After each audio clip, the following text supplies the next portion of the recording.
and I am a sales manager. I am graduated at De La Salle University as a Bachelor of Secondary Education. I am working at Jollibee for 5 years, but before I was working in Jollibee, naging clerk po ako sa De La Salle University. And ang duty ko po doon, mag-ayos ng payroll ng mga tao. Okay. Ang trabaho ng isang sales manager, of course, from the word itself, no? Kailangan natin gumawa ng mga building activities or mga sales activities para makatulong sa store na may target o ma-achieve nila yung mga sales target nila. And as a sales manager, ako din ang pumipili ng mga kuko kung sino yung pwede iharap sa mga tao. And one thing pa, ako din yung nagtatala o gumagawa ng kanilang mga targets for the month and for the year. So, sales, tsaka sa iba't ibang sangay. And sa style namin, as a sales manager, syempre kailangan maging flexible tayo. No? Syempre kailangan lagi kang makakaisip agad ng panibagong gagawain o panibagong ideas, projects, and activities para makuha mo yung panlasa ng mga tao na bumibili sa inyo. Pagdating naman sa mga tao ko, kailangan din flexible. Of course, syempre pera yung hinahawakan nila. No? Kailangan ma-encourage mo sila na maging magaling sa pagbebenta, no? Bibigyan mo sila ng mga iba't ibang klaseng incentive programs. Tapos, one thing is, parang ma-encourage mo sila na hindi gumawa ng masama. Siyempre, pagdating sa pera, alam mo na ng tao, nagkakaroon niya ng idea na minsan na hindi maganda. So, bibigyan mo sila ng magandang rason para hindi sila gumawa ng hindi maganda.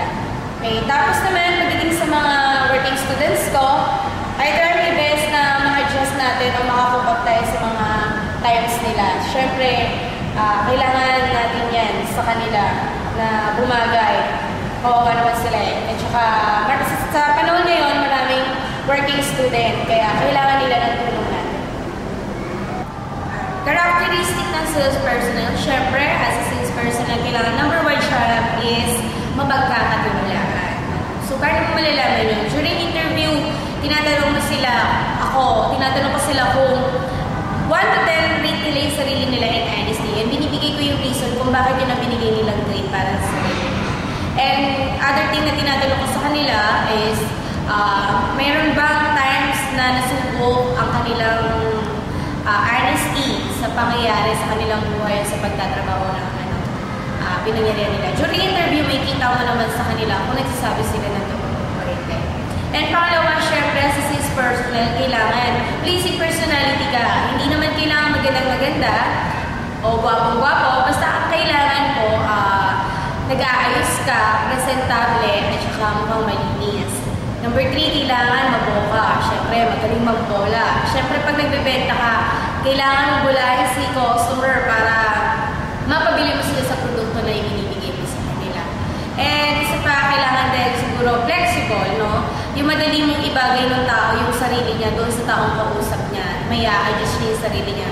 Kasi may mga customer na palatanong, mayroong customer naman na konting sabi mo lang, o agad. Meron namang customer na kailangan mo talagang sobrang i-please para lang mapabili mo sila sa binibigay mo sa kanilang produkto. So, okay. In strategy naman po and mga programs na ibinibigay sa mga crew. Sa counter area, meron kami tinatawag na suggestive selling program. So, meron po kaming sets of targets na product na ibibenta nila for that day. At pag na-achieve po nila yun, meron silang on-the-spot free product na may uwi after their duty. No? Sa mga smarting naman po, meron kami binibigay sa kanilang target, sales target for the 1 month. No? Pagka na-achieve po nila yon, pati yung number of party and bulk orders na makuha nila. Meron kami tinatawag na smart day, kung saan lumalabas sila, kumakain, minsan nag-outing, para naman maramdaman nila yung pagod nila sa buong buwan, okay na okay o sulit na sulit siya. Okay, doon naman sa relationship with the customers, meron kami tinatawag na sales call activities kung saan nagpupunta kami araw-araw or once a week sa school. Different school na pwede namin matap or companies na pwede mag-bulk order sa amin dito. No? So, hindi lang natatapos siya sa unang pagpunta. Siyempre, sa unang pagpunta namin, we get information, tapos we build na ng relationship with them, and then we give them novelties and sometimes mga discount coupons para dito sila sa atin mabibili. And at the same time, binibigyan natin sila ng malaking discounts pagka nagpapapag-order sila sa amin dito.